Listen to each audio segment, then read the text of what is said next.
There's been a huge hype about Robert Oppenheimer since his biopic was released by Hollywood. It's a typical American film, heavily funded, melodramatic acting, and very well marketed, like any other American product. But no one is talking about the most important perspective about Oppenheimer. What is this untold perspective? Let's find out. Thanks for tuning in. This is Nadim. You're watching Empire Diaries. The film tells the story of the Manhattan Project through the eyes of American scientist Oppenheimer. Now, why is Oppenheimer and the Manhattan Project important for the US? He was the director of the Los Alamos Laboratory in New Mexico. Now, it was the center of the Manhattan Project during the 1940s. Under Oppenheimer's watch, American, British, and Canadian scientists built the world's first nuclear bomb.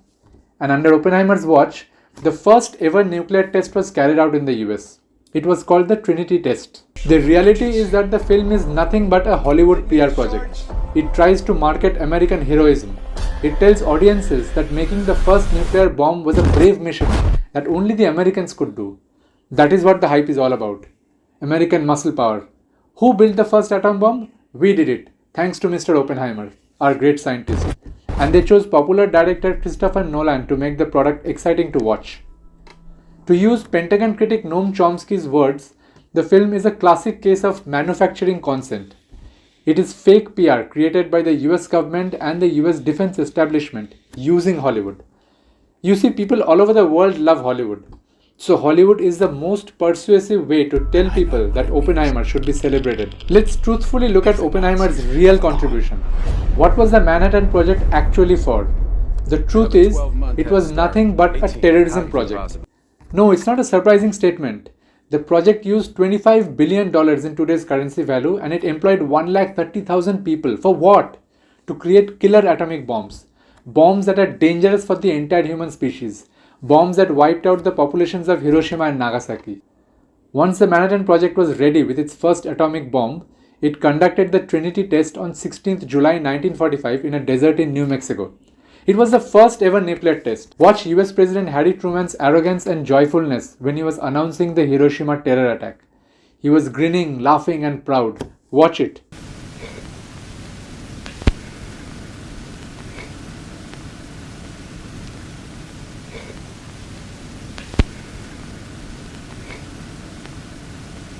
An American airplane dropped one bomb on Hiroshima and destroyed its usefulness to the enemy.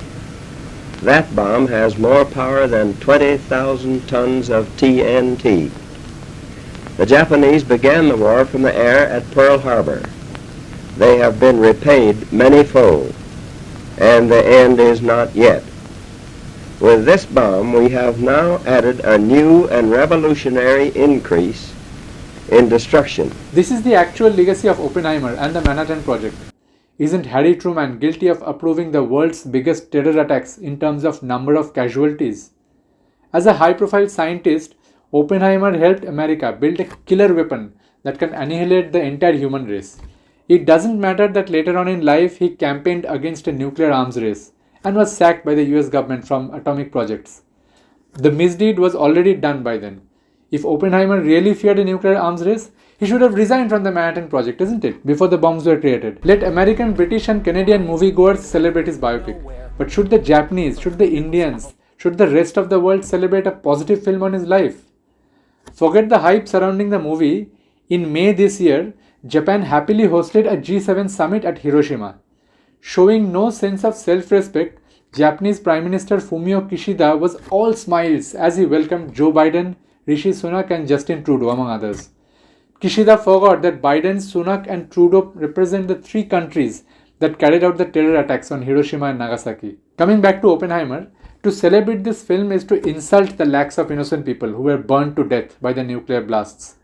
If your friends tell you they love the film and it's a must watch, tell them that they paid and watched a 2-hour-long advertisement of American heroism.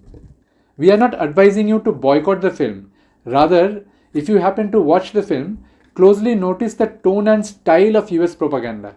Notice how Hollywood smartly tries to project a terrorism operation as a scientific marvel. In fact, it's historically been the case with many Hollywood films. Take the American war movies for example. Saving Private Ryan, Thin Red Line, Platoon, Hurt Locker, Bridge on the River Kwai. All Quiet on the Western Front. It's a long list of strategically made propaganda films meant to make people love the US war machine. Oppenheimer is not a name to celebrate. It is a name that should always remind us of death, destruction, and terrorism. The world will remember this day. Our work here will ensure a peace mankind has never seen.